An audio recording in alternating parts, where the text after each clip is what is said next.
সামনে দুর্গাপূজা আছে, আমি দেখেছি অনেক বাবা মা বাচ্চা মেয়েকে নিয়ে যায় বাজারে, নিয়ে কি বলে, জামা কাপড় কিনবি, কেমন নিবি বাবা, ছোট ছোট কাপড় পরবো, বেশ ঠিক আছে পরো পরো।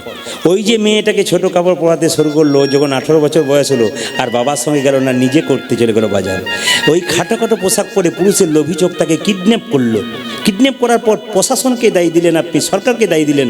মেয়ে যখন ফিরে এলো, মেয়ের গালে চটটা মারলেন, তুই কোথায় গিয়েছিলি? মেয়ের গালে চটটা মারবার আগে আপনার গালে মারুন, আপনি ছোটবেলায় মেয়েটাকে ওইরকম তৈরি করে দিয়ে দিয়েছেন। এরকম বাচ্চা আপনারা তৈরি করবেন না। সনাতন ধর্ম এই শিক্ষা দেয় নাই, পাশ্চাত্য ধর্ম শিক্ষা দিচ্ছে। তাই আপনাদের কাছে আমার করজোড়ে নিবেদন রইল, প্রদীপ পালের বাচ্চা মেয়েদেরকে ছোট থেকে আবরণযুক্ত পোশাক পরাতে শেখান। ও যেন শিখতে পারে, আমার বাবা আমাকে প্রথম থেকে শিখিয়ে দিয়েছে এই খাটো খাটো পোশাক পরবি না। এই জন্য এই শিক্ষা যদি আপনারা দিতে পারেন, আপনার লাভ আছে। আমার দুটি কন্যা আছে, তারা এখন বিএ পাস করেছে, বাড়িতে আছে, কিন্তু লক্ষ্য করবেন আমি তাদেরকে ছোট থেকে শিক্ষা দিয়ে দিয়েছি, একবারে খাটো পোশাক চলবে না, যেটা মেয়েদের বটে সেটা। সেই মেয়েরা রাস্তায় গেলে একটা পোশাক আবরণ পড়ে যায়, এরকম অনেক মেয়েকে তৈরি করুন যেন সংসারে সুন্দর মেয়ে তৈরি হয়। যদি কীর্তন সমাজ শিক্ষা হয়, চৈতন্য পরিবর্তনে মানুষের মনুষ্যত্বের বিকাশ হয়। কীর্তনে নেচে গেলেন, হেসে নিলেন, চলে গেলেন, তা হবে না। কীর্তন মানুষের মনুষ্যত্বকে প্রকাশ করে। কৃষ্ণকে পুজো করুন আর না করুন, মা মনসাকে পুজো করুন না করুন, মা কালীকে পুজো করুন না করুন, দুর্গা পুজো করুন আর না করুন, ঘরের দুটো দেবদেবীকে পুজো করবেন। এই দুটো দেবদেবী যদি পুজো না করে আপনি দুর্গা পুজোতে অষ্টমীতে উপবাস করে দুর্গাকে পুষ্পাঞ্জলি দিয়ে যান, মা দুর্গা যেন বলতে চাইবে, মাটির প্রতিমা পুজিস রে তুই, আগে ঘরের জীবন্ত মা বাবাকে পুজো কর। আপনারা একটু অবাক হবেন, কম বয়সের ছেলেগুলো তো কীর্তন শুনছেই, পাশে বাঁ দিকে প্রচুর কম বয়সের বাচ্চা আছে, ডান দিকে প্রচুর বাচ্চা আছে, প্রচুর অনেকে দূরে দাঁড়িয়ে আছেন, অনেকে মাঝখানে বসে আছেন। বয়স্ক বাবাদের দিকে তাকান, যা 70 বছর 65 বছর বয়স, অনেক বাবাদের দেখতে পাচ্ছি আমি, অনেক বয়স হয়ে গেছে, চুপচাপ হরিবাসরে বসে আছে। খুব মাথায় রাখতে হবে, আমি পৃথিবীতে এলাম কার জন্যে? তুমি যখন ছোট ছিলে কি খাবে তার জন্যে ভগবান ভেবেছে, তারপর তোমার মা বাবা ভেবেছে। তুমি যখন চাকরি পাও নাই, কত দরজায় দরজায় তোমার বাবা গিয়ে টাকা আনতে গেছে, আমার ছেলের একটা চাকরি ব্যবস্থা করব, একটু করে দাও। অনেক মা বাবাকে দেখেছি বাচ্চাকে কোলে করে নিয়ে রাস্তা রাস্তায় যায়, আমাকে খেতে দিতে হবে না, আমার খোকার জন্য চারটি খাবার দাও। এত বড় কথা পৃথিবীতে কে বলতে পারে? তুমি ছোট ছিল তখন বুঝতে পারো না, কিন্তু এখন বড় হয়ে গেছে, অনুভব করতে পারছো না তুমি, আমার মা আমার বাবা আমার জন্য কি করেছে। অক্লান্ত পরিশ্রম করেছে মা বাবা সংসারে ছেলে মেয়েকে মানুষ করার জন্য। সেই গাছটাকে যদি যত্ন না করতে পারি, সেই ফল হয়ে আমার কোনো লাভ নেই। কীর্তন শুনে কোনো লাভ হবে না যদি নিজের মনুষ্যত্বটাকে বিকাশ করতে না পারে। কীর্তন কেমন জিনিস দেখুন, এখন আসরটা স্থির হয়ে গেল কেন? আসরে যে যেখানে আছেন সেখানে চুপ করে বসে আছেন কেন? স্থির হয়ে গেলেন কেন? কীর্তন এইরকমই আমার গুরুদেব বলেছেন, কীর্তন হাসাবি, কীর্তন কাঁদাবি, কীর্তন মানুষকে শিক্ষা দিবি, এটা তোর দায়িত্ব রইল। আজকে যারা কীর্তন শুনতে এসছেন, ছোট ছোট ভাইদেরকে বলবো, বড় হয়ে নিজের মা বাবাকে সেবা করো। ওদের সেবা করলে তোমার ছেলে যখন বড় হবে না, আমার বাবা যখন যত্ন করে, নিশ্চয় আমিও বাবাকে করব। আর তুমি যদি না করো, তোমার ছেলে যখন বড় হবে, তোমাকেও কাঁদাতে কাঁদাতে ঘর থেকে বের করে দেবে। সেই দিন তুমি বুঝবে আমি কি ভুল করেছিলাম। আমি মায়েদেরকে একটা সুন্দর কথা বলতে চাই, ছেলেদের একটা কুল রক্ষা করতে হয়, মেয়েদের দুটো কুল রক্ষা করতে হয়। একটা ছেলে যখন জন্ম নেয়, একটা বংশের প্রদীপ, মেয়ে দুটো বংশের প্রদীপ। মেয়ে যদি শ্বশুর বাড়িতে খারাপ ব্যবহার করে, লোকে বলা বলি করে, মেয়েটা খারাপ কেন বলতো? ওর বাবার বংশটা খারাপ। আর মেয়ে যদি শ্বশুর বাড়িতে ভালো ব্যবহার করে, লোকে বলবে মেয়েটা ভালো কেন বলতো? ওর বাবার বংশটা ভালো, নইলে মেয়ে এত ভালো হতে পারে। কুমোর যখন হাঁড়ি তৈরি করে, হাঁড়ি তৈরি করতে করতে হাঁড়ির কানা যদি বেঁকে যায়, তার জন্যে দায়ী কুমোর না হাঁড়ি? সে তো কুমোর দায়ী। আপনার ছেলে মেয়েকে আপনি তৈরি করতে পারলেন না, স্বার্থপর তৈরি করলেন, আপনি দায়ী। কথা আপনাকে শুনতে হবে, আপনি মেয়েকে বিয়ে দেবেন তো আপনি তার জন্য দায়ী। একটা প্রমাণ দিয়ে দেবো আপনাদের, খুব সুন্দর সুন্দর প্রমাণ আছে, প্রমাণগুলো দিয়ে দেবো। একটা মেয়ের 18 বছর বয়স হয়ে গেল, সে বিয়ে করতে যাবে, তখন মেয়েটা খুব কাঁদছে।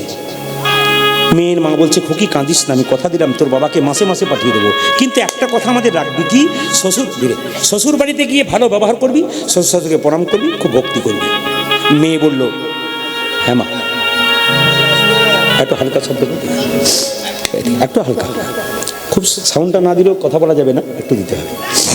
তো লক্ষ্য করুন, বলছে তুই শ্বশুর বাড়িতে গিয়ে ভালো ব্যবহার করবি, যদি ব্যবহার ভালো না করিস মা, তাহলে আমাদের মান সম্মান চলে যাবে। খুব ভালো করে শুনবেন কথাটা। মেয়েটা তখন বললো, বাবা কথা দিলাম করবো, মা কথা দিলাম করবো। বিয়ে হবার অষ্টমঙ্গলা পেরোয়নি, ও গিয়েই ঝগড়া শুরু করেছে। মেয়ের বাবা, ছেলের বাবা মেয়ের বাবাকে ফোন করে বলছে, বেআই মশাই কেমন মেয়ে দিলেন, এ তো 7 দিন পেরোয় নাই, ঝগড়া শুরু করেছে।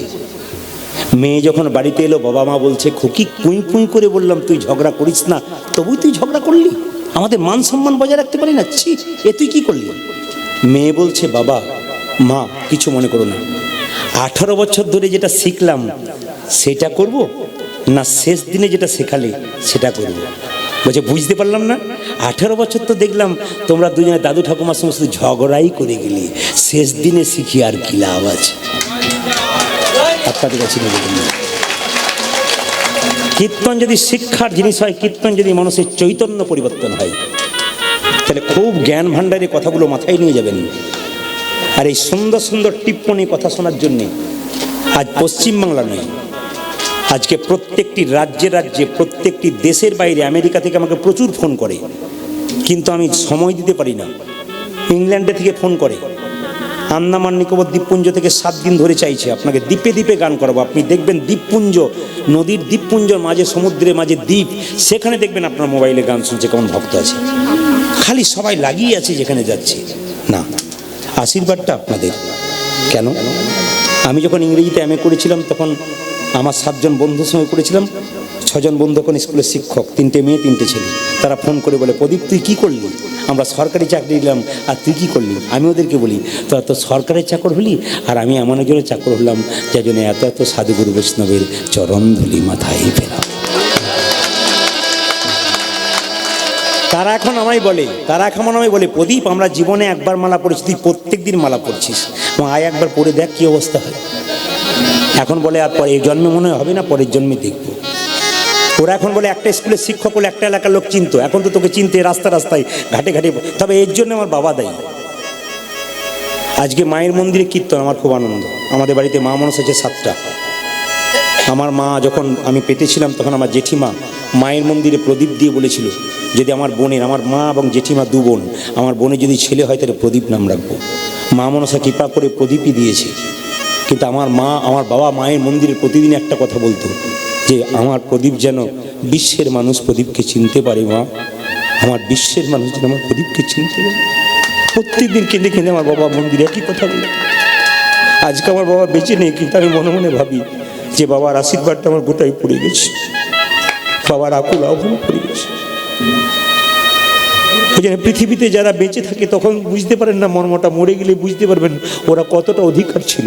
আপনি আপনার বাবা মাকে ছেড়ে, স্ত্রীকে ছেড়ে বাইরে চলে গেলেন 10 দিনের জন্য, লোকে বললো কাকে ছেড়ে এসছো? আর আমার বাবা মা আছে তো অসুবিধা নেই, আমার স্ত্রীকে রেখে, স্ত্রী ছেড়ে গেলে আপনার একটা ভরসা আছে। কেন?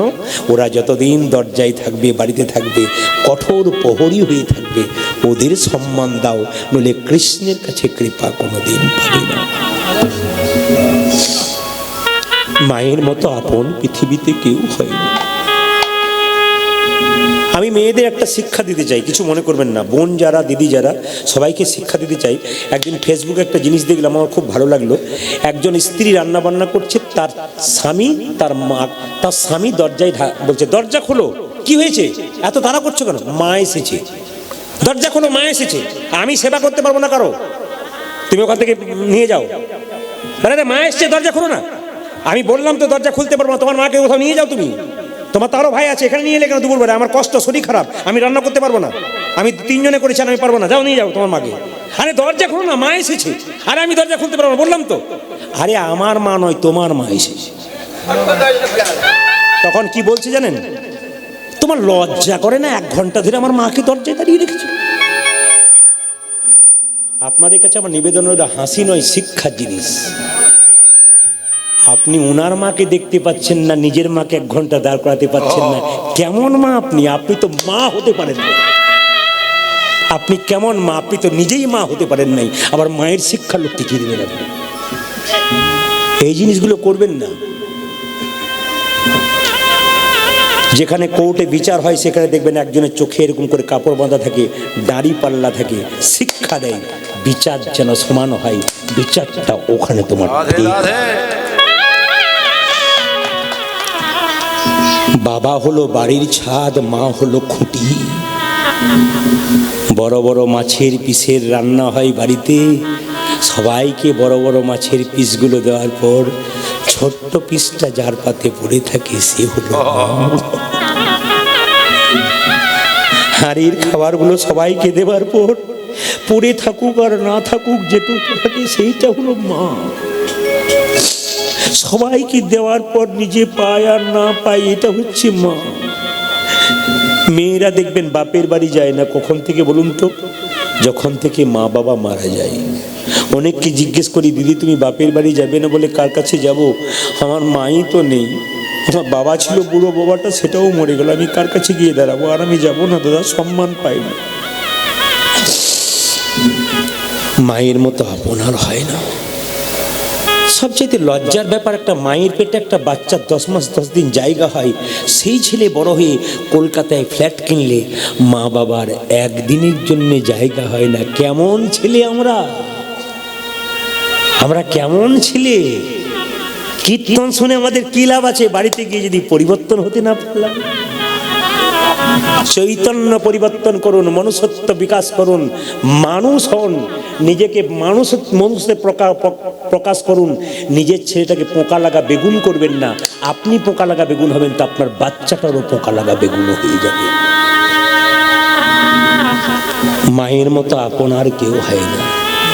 ছেলে যখন ছোট থাকে মা তখন কাঁদে, আমার খোকা খায় না গো, আমার খোকা খায় না, খুব শরীর খারাপ হয়ে যাচ্ছে, খায় না। ছেলে যখন ছোট থাকে মা কাঁদে খোকা খায় না বলে, আর ছেলে যখন বড় হয়ে যায় মা তখন পথে পথে কেঁদে বেড়ায়, আমার খোকা ভাত দেয় না বলে।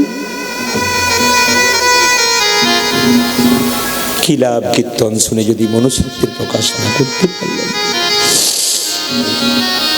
আপনি যে স্বামীকে এত কষ্ট করে পেয়েছেন আপনি পান নাই, আপনার বাবা বিয়ে দিয়েছে, কিন্তু আপনি চাকরিওয়ালা স্বামী, ব্যবসায়ী স্বামী, যাকেই পান না কেন, যে বৃদ্ধা কষ্ট করে তোমার হাতে তুলে দিয়েছে, গাছ আগে না ফল আগে, গাছটাকে যত্ন না করলে ফল যে শুকিয়ে যাবে এ কথা কারো বিবেকের মধ্যে জাগে না।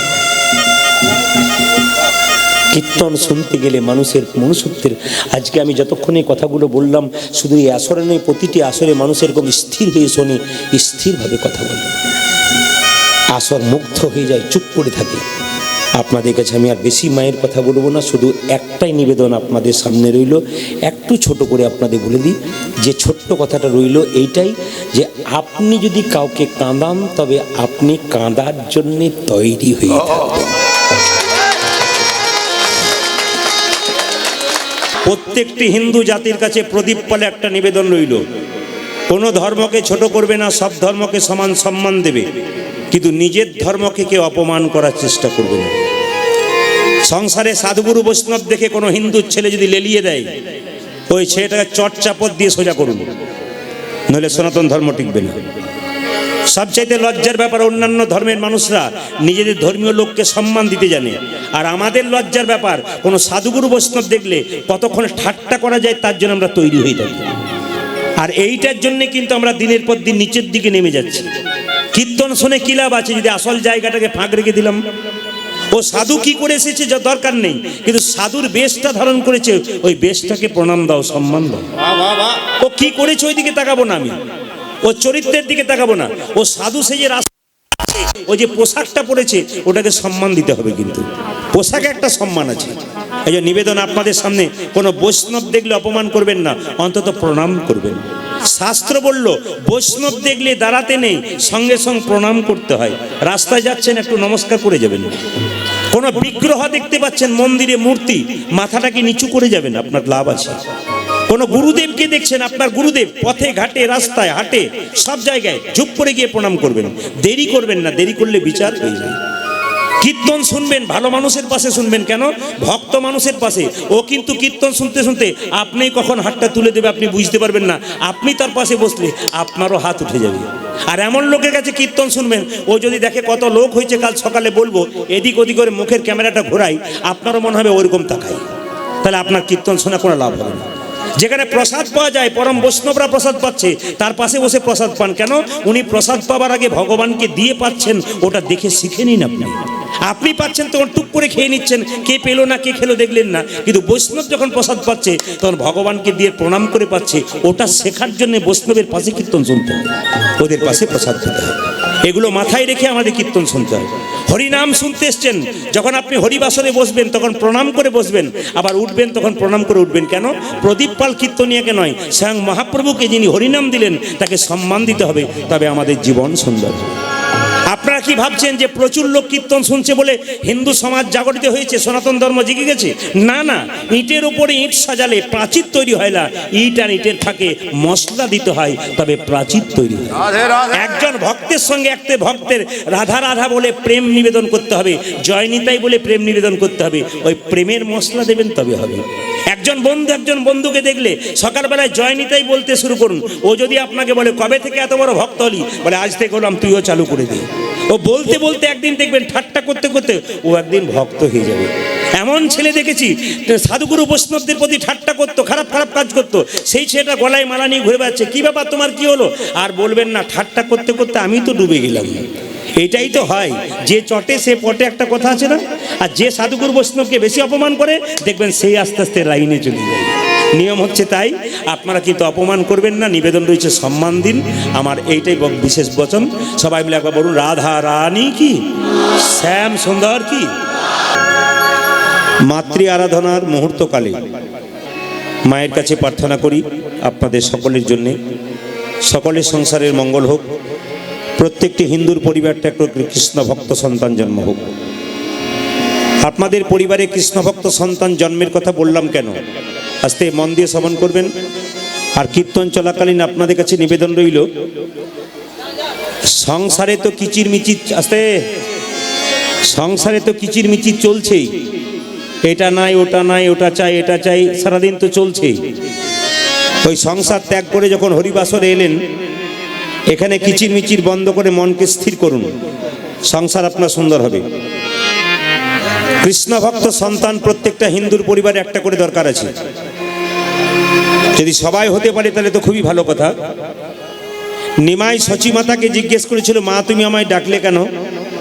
তো সচিমাতা প্রশ্ন করেছিল, নিমাই তোর বাবার পিণ্ডটা দিয়াই। তো নিমাই প্রশ্ন করেছিল, মা পিণ্ড দিলে কি হয়? সচিমাতা বলল, পিণ্ড দিলে 7 বংশ উদ্ধার হয়। নিমাই বলেছিল, মা পিণ্ড দিলে 7 বংশ উদ্ধার হয়, কিন্তু কোনো বংশে একজন কৃষ্ণ ভক্ত সন্তান জন্ম নিলে তার 7 বংশ নয়, তার 14 বংশ উদ্ধার। এই যে কম বয়সের ছেলেরা বহু দূর দূরান্ত থেকে ছুটে এসেছে কীর্তন শোনার জন্যে। আজকালকার দিনে যারা ক্রিকেট খেলে, ফুটবল খেলে বেড়ায়, সেই কম বয়সের ছেলেরা হরিবাসরে বসে। এ শুধু আপনাদের এলাকায় নয়, আমি কয়েকদিন আগে ত্রিপুরায় গিয়েছিলাম, আলাদা রাজ্য। সেখানকার মানুষ বাংলা ভালো বলতে পারে না, বুঝতে পারে ভালো, অগণিত মানুষের সংখ্যা কৃষ্ণ কথা শোনার জন্য। জেনে নিন, আজকে আপনার বর্ধমান জেলায় জন্ম হয়েছে, আগামী মৃত্যুর পরে আপনার জন্ম আমেরিকায় হতে পারে, আবার আপনার মৃত্যু হলো আপনার বাংলাদেশে জন্ম হতে পারে। কিন্তু প্রত্যেকটি জন্মে বাবা মা আলাদা আলাদা পাবেন, ছেলে মেয়ে আলাদা আলাদা পাবেন, ভগবানকে আলাদা পাবেন। যে দেশেই জন্মগ্রহণ করুন, যেখানে জন্মগ্রহণ করুন, ভগবান কিন্তু একই থেকে যাবে। সত্য হরিনাম, বাকি মিথ্যা। ভগবানকে যদি কেউ পেতে চান, মায়ার জন্য ভগবানকে দেখতে পাচ্ছি না। অনেকে প্রশ্ন করে, আপনারা ভগবান ভগবান করে আসরে চিৎকার করেন, ভগবান দেখেছেন? বলে ভগবান দেখবো কি করে, মায়ার জন্য ভগবানকে দেখতে পায় না। মায়াটা কি? পণ্ডিতদের কথা। আমার ছেলে, আমার মেয়ে, আমার ঘর, আমার বাড়ি, এটার নাম হচ্ছে মায়া। যেমন রামকৃষ্ণ পরমহংসদেব বললেন, রাম, সীতা এবং লক্ষ্মণ 3 জনে বনে যাচ্ছিল। আগে যাচ্ছে রাম, মাঝে যাচ্ছে সীতা, পেছনে যাচ্ছে লক্ষ্মণ। লক্ষ্মণ বারবার চেষ্টা করছে রাম দেখবো, রাম দেখবো, দেখতে পাচ্ছে না মাঝখানে সীতা নামক মায়াটা আছে। অনেক গাড়ির কাঁচ দেখবেন কালো থাকে, খুব কালো। ভেতর থেকে যারা আছে তারা বাইরের লোককে দেখতে পায়, আর বাইরের লোক কিন্তু ভেতরের লোককে দেখতে পায় না। ভগবান কালো কাঁচের ভেতরে থাকেন, তিনি আমাদের দেখতে পান, আমরা তাকে দেখতে পাই না। কেন? কালো কাঁচটা হচ্ছে মায়ার মতো। আবার রামকৃষ্ণ পরমহংসদেব বলেছেন যে মায়াটাকে সরাতে গেলে কি করতে হবে। মায়েরা দেখবেন পুকুর ঘাটে বাসন ধুতে যেতেন আগে, এখন নয়, আগে যেতেন আগেকার দিনে। তো যেতে গিয়ে দেখতেন কিছু কিছু পুকুরে খুব পানা থাকতো, তো পানাগুলোকে ঠেলে দিতেন, জলটা পরিষ্কার হয়ে যেত, আবার পানা আসতো, আবার ঠেলতেন, আবার আসতো। রামকৃষ্ণদেব বলে অত পানা ঠেলাঠেলি করে কি লাভ আছে, একটা বাঁশের বেড়া দিয়ে দিন না, পানা আর আসবে না। সংসার রূপ মায়া নামক পুকুরে, সংসার রূপ পুকুরে যদি মায়া নামক পানাকে কেউ আটকাতে চান, তাহলে ভক্তির বাঁশের বেড়া যদি কেউ দিতে পারেন, তাহলে তার মায়া চলে যাবে। তাই মহাপ্রভু এলেন কি? শ্রী গৌরাঙ্গ প্রেমের ঠাকুর, জীবের ধারে হরিনাম দেবার জন্য। শ্রী গৌরাঙ্গ প্রেমের ঠাকুর, প্রেম বিলাতে এলো নদী যায়। আজ শ্রী গৌরাঙ্গ প্রেমের ঠাকুর, প্রেম বিলাতে এলো নদী। শ্রী গৌরাঙ্গ প্রেমের ঠাকুর, প্রেম বিলাতে এলো নদী যায়। শ্রী গৌরাঙ্গ প্রেমের ঠাকুর, প্রেম বিলাতে এলো নদিয়া। রাধা প্রেমে গড়া তনু, রাধা প্রেমে গড়া তনু, রাধা প্রেমে গড়া তনু, রাধা প্রেমে গড়া তনু, রাধা প্রেমে গড়া তনু, রাধা প্রেমের গোরা তোলো। অন্তরে যার শ্যামরাই, রাধা প্রেমে গড়া তনু, অন্তরে শ্যামরাই। শ্রী গৌরাঙ্গ প্রেমের ঠাকুর, প্রেম বিলাতে এলো নদী। আজ শ্রী গৌরাঙ্গ প্রেমের ঠাকুর, প্রেম বিলাতে এলো নদী। একবার জোরে বলুন তো, রাধা রানী কি? যে পরিমাণ ভক্ত হয়েছে একটু জোরে আশা করছিলাম। রাধা রানী কি? আর একটু জোরে হোক, রাধা রানী কি? জয় বলছেন না ভয় বলছেন, আমি কিছু বুঝতে পারছি না। একটু জোরে বলবেন তাহলে বুঝতে পারবো। রাধা রানী কি? শ্যাম সুন্দর কি? ভগবান কৃষ্ণ গৌর রূপে এলেন। পদকর্তা বললেন, এসেছে ব্রজের বাঁকা, দেখো কালো সখা, আয় আয় দেখবি আয় তোদের এই নদী যায়। এসেছে ব্রজের বাঁকা, কালো সখা, দেখবি আয় তোদের এই নদী হয়। এসেছে ব্রজের বাঁকা, কালো সখা, দেখবি আয় আয় দে নদী আয়। এসেছে ব্রজের বাঁকা, কালো সখা, দেখবি আয় তোদের এই নদী। মায়েরা, কৃষ্ণ নাকি গৌর হলো, তাহলে কৃষ্ণের গায়ের রংটা কেমন মায়েরা? লাল রঙের। না না, আপনারা বলবেন না, মায়েরা বলুক। আমি যখন বলেছি লাল রঙের, তখন মায়েরা বলছে কি ব্যাপার? মানে আপনি কি আর ভুল বলবেন? আমরা কৃষ্ণের গায়ের রং লাল রঙের, দুই চারজন মা পাখা করতে বলছে অসুবিধা নেই। না না, বুঝে বলবেন। দুই চারজন কিন্তু বলেছে না, কৃষ্ণের গায়ের রং কালো, গৌর হলো কি সাদা। তাহলে কালো সাদা হলো কেন? রং ফিরেছে, ঢং ফিরেছে, তারে এখন চেনা দেয়। রং ফিরেছে, ঢং ফিরেছে, তারে এখন চেনা দেয়। কৃষ্ণের গায়ের রং কালো, গৌরের রং সাদা, রং চেঞ্জ করেছে।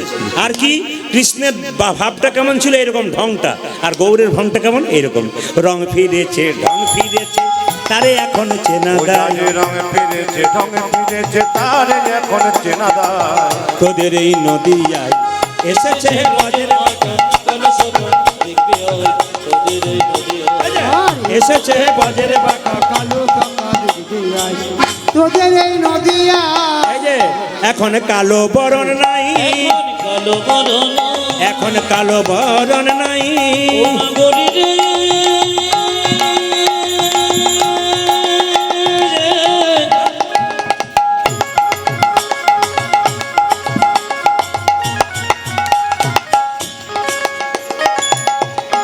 আয় দেখি না, দেখে না,